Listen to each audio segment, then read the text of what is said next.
আসসালামু আলাইকুম। Hello guys. আশা করি আপনারা সকলেই ভালো আছেন। আলহামদুলিল্লাহ আমরাও ভালো আছি। আজ আমি আপনাদের সাথে খুব সহজ একটি রেসিপি শেয়ার করব। সেটা হলো মচমচে মজাদার পপকর্ন রেসিপি। আমি একই ভুট্টার দানা দিয়ে ২ রকম পপকর্ন বানিয়ে দেখাবো আজকে। একটা হলো নোনতা পপকর্ন, আরেকটা হলো মিষ্টি পপকর্ন। আমার রেসিপিটা যদি ভালো লেগে থাকে লাইক দিয়ে শেয়ার করে দিবেন। মাশাআল্লাহ ভুট্টাগুলো দেখতে অনেক সুন্দর। এখান থেকে একটা ভুট্টা নিয়ে আমি এরকম ভুট্টার বাতা থেকে একটি একটি করে দানা ছাড়িয়ে নিয়েছি পপকর্ন বানানোর জন্য। দেখুন এবার প্রথমেই চুলায় প্যান বসিয়ে তেল গরম করে ভুট্টার দানাগুলোকে দিয়ে দিলাম প্যানের উপর। চুলাটা একদম কমিয়ে আমি এভাবে একটু নাড়াচাড়া করে নিলাম। এবার দিয়ে দিলাম সামান্য পরিমাণে লবণ। লবণ দিয়ে আমি উল্টাপাল্টা করে ভুট্টার দানাগুলোকে নাড়াচাড়া করে নিচ্ছি। দেখুন যেন তেল দিয়েছি খুব অল্প, যেন সবার গায়ে তেলটা লাগে এরকমভাবে নাড়াচাড়া করে নিলাম। নাড়াচাড়া করে নিব ততক্ষণ পর্যন্ত যতক্ষণ পর্যন্ত না একটি ভুট্টার দানা ফেটে পপকর্ন বের হয়। দেখুন একটা ফুটেছে আর আমি ঢাকনা দিয়ে ঢেকে দিলাম। কারণ যদি ঢাকনা দিয়ে না ঢাকি তাহলে তো পপকর্ন ফুটে নিচে পড়ে যাবে। দেখুন আমি ঢাকনা দিয়ে ঢেকে দিয়েছি। বাইরে থেকে কত সুন্দর দেখা যাচ্ছে। একটি একটি করে পপকর্ন হচ্ছে।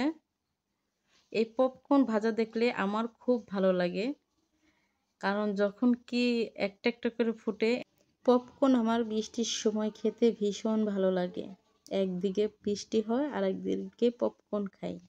ছোটবেলা থেকেই আমি পপকর্ন ভাজার দেখতে আমার খুবই ভালো লাগতো। মা যখন পপকর্ন ভাজতো তখন আমি মার পাশে বসে দেখতাম। আমার খুব ভালো লাগে এই পপকর্ন ভাজা দেখতে। খেতেও ভালো লাগে। দেখুন যখন দেখব যে পপকর্ন বেশি একটা ফুটছে না তখন ঢাকনা খুলে দেখব কি অবস্থা। দেখুন মাশাআল্লাহ কয়েকটি ভুট্টার দানা দিয়ে দেখুন কতগুলো পপকর্ন হয়েছে। এবার পপকর্নগুলো নামিয়ে নেব। চুলায় আমি আবার প্যানটা বসিয়ে দিলাম। এবার দিয়ে দিলাম খেজুরের গুড়। খেজুরের গুড় দিয়ে অল্প আঁচে এটাকে জাল করে এমন গুলিয়ে নিচ্ছি একটু নাড়াচাড়া করে। এখানে কিন্তু আমি পানি ব্যবহার করিনি। এই গুড়টাকে নাড়াচাড়া করে আমি ক্যারামেল তৈরি করে নেব। দেখুন বেশ কয়েক মিনিট এভাবে উল্টে পাল্টে নাড়াচাড়া করে নিচ্ছি।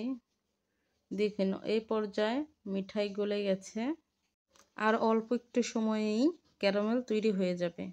দেখুন যখন দেখা যাচ্ছে যে এভাবে টান টান হয়ে পড়ছে তখন বুঝে নিতে হবে যে ক্যারামেলটা ঘন হয়েছে, ক্যারামেল পারফেক্ট তৈরি হয়েছে। তাই এবার পপকর্নগুলো দিয়ে দিচ্ছি।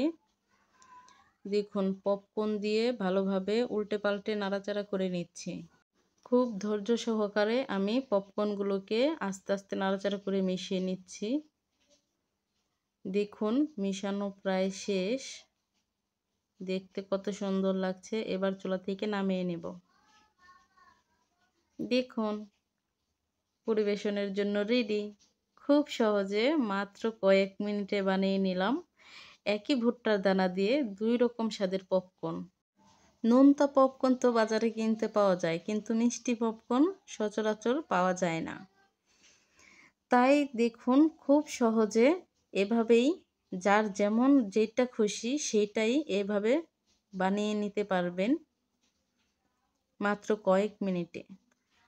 আমার রেসিপিটি যদি ভালো লেগে থাকে একটি লাইক দিয়ে দিবেন। নিত্য নতুন ভিডিও পেতে চ্যানেলটি সাবস্ক্রাইব করে সাথেই থাকবেন। আজকে এ পর্যন্তই। দেখা হবে নতুন রেসিপি নিয়ে নতুন ভিডিওতে। আল্লাহ হাফেজ।